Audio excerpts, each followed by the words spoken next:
Okay, so let's talk about growing sweet potatoes. Now, sweet potatoes are very unique in that a lot of times when we plant them, they don't come in plant pots all well rooted in. A lot of times we buy them as what's called slips. Slips are something I'm going to show you in a second. But how do you even grow sweet potatoes? Well, a lot of times what people do is they cut the sweet potato in half and they stick some sticks in it and they submerge it in a cup of water for a few months. Now, I started this about 2 months ago. This is a random organic purple sweet potato because I love a purple sweet potato. And then it has just sprouted and sprouted and sprouted, making all these sprouts. Every time it makes one of these sprouts, I peel it off, and now I've got a little bit of roots on there. That's cool. And then I put it in my jar of water. And then it continues to root out and root out and root out and become even more robust. Some of these look like this. Now, this is a fully developed sweet potato slip. It's ready to be planted.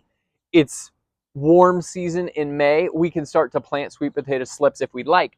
Now, what we want to do here is plant this into really moist soil because this can dry out so fast. It doesn't already have soil around the roots. So here I'm going to be planting this in this bed, similar to how I talked about how we plant anything before. I'm going to hold this plant at the base and I've got my kind of stabbing grip.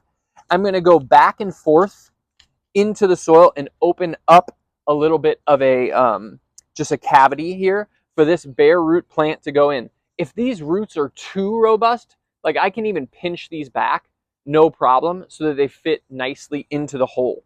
And I put them in the hole there without them getting all tangled up, and I just squeeze that baby in and get that really firm in. And now I'm going to make sure that this is really well watered for the next week. That is super essential to make sure that this plant gets well established in its new location. Then come September, October, we will have cascading sweet potatoes everywhere. They'll be beautiful, and we'll have a big bountiful harvest for winter food, winter goodness.